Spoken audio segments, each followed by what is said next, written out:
Hello everyone, this is update for July 10, 2023, day 502 of the war, end of the date update. Also catch up for July 9. Uh, to be fair, there's not really much going on, so be pretty short and gonna start with strategic update. So, uh, and there is first news is obviously visit of the U.S. Um, head of Treasury Department, which is equivalent to Ministry of Finance. Essentially, non-eventful visit, just sort of check mark, bureaucratic check mark. We did something. We went there. We spoke, and but as you can imagine, there is nothing there. At the same time, next day, uh, Russian head of the upper chamber of the Russian parliament is visiting China, meeting with the Chinese president, having speeches about the friendship and about the common interest and so on. So as you can see, there's a world of difference. How um, you know both countries are interacting versus China and the U.S. But I guess there is no surprise. U.S. is openly stating that China is essentially the biggest threat, biggest threat than Russia actually, which is absolutely correct.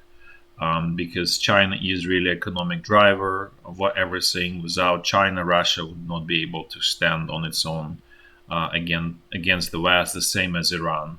Without basically Chinese economic power, those countries are essentially not sort of independent. Let's put it this way. Also, want to mention news that probably not, I would say, missed by everyone by majority is that Chinese company Foxconn abandoned its joint venture with Indian Vedanta.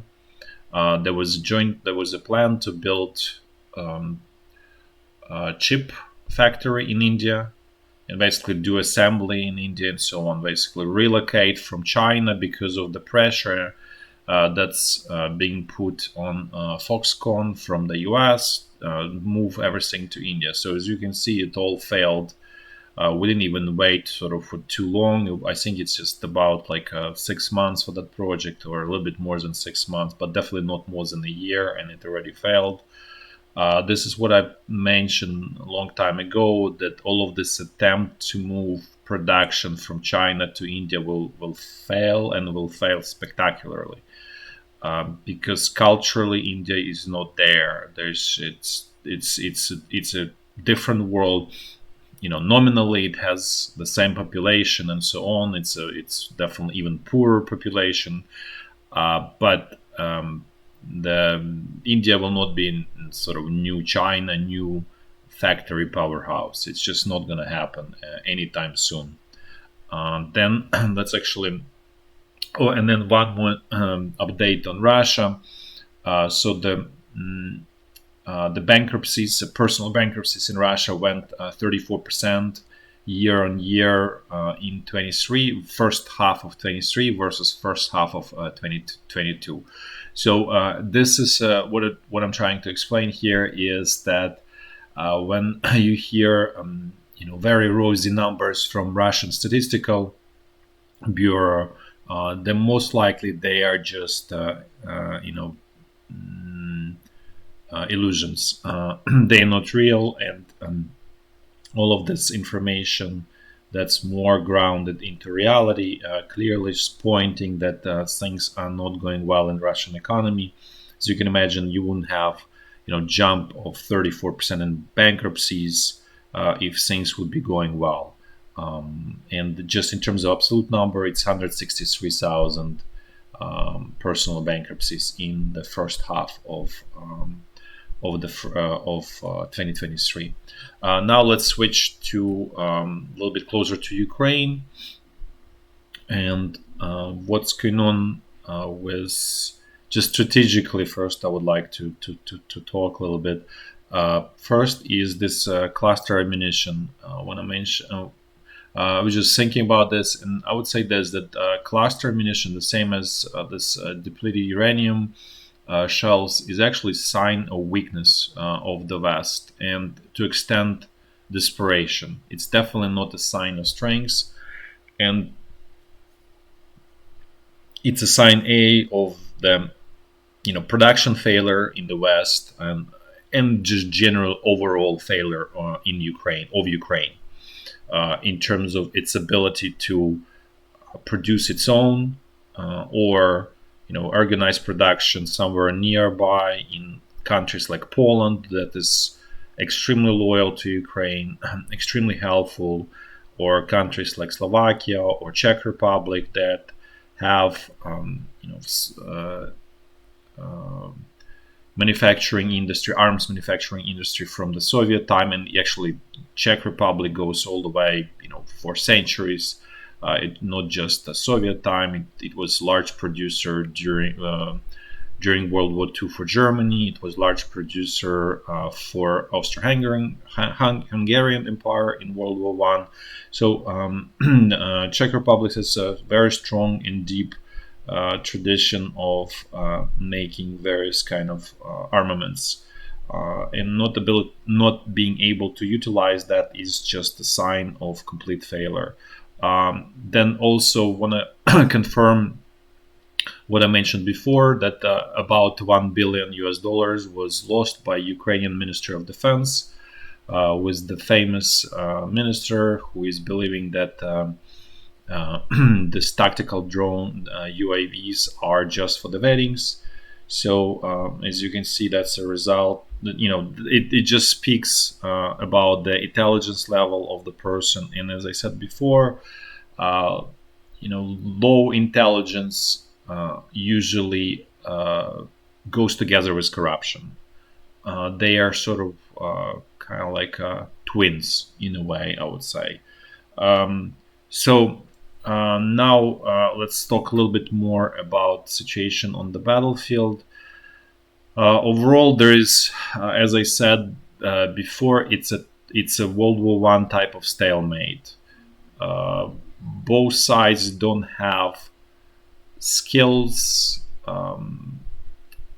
organizational capabilities to overcome defenses. Defensive position is becoming too strong for as I said, for the skills and intelligence level of the commanders in both armies, and so they cannot overcome these defensive positions, and it turns into meat grinders overall, pretty much everywhere.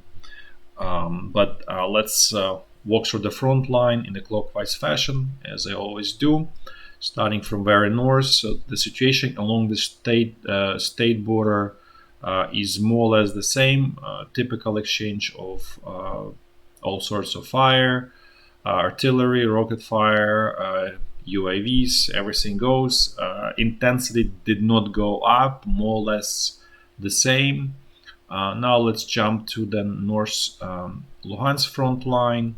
Things here also more or less the same. Typical Russian pushes in direction of Kupiansk don't essentially go anywhere.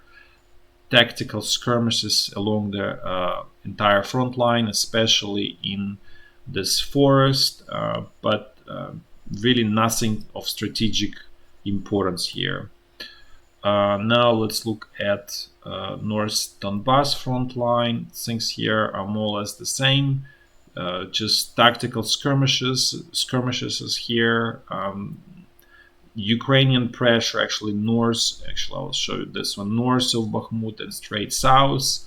There are some advances, but this is more like Russian advances around Donetsk, like 500 meters there, 300 meters there. So essentially just typical World War One. Again, this again exactly highlights that this is turning into World War One, with very unclear sort of future. Russian sources do report that they expect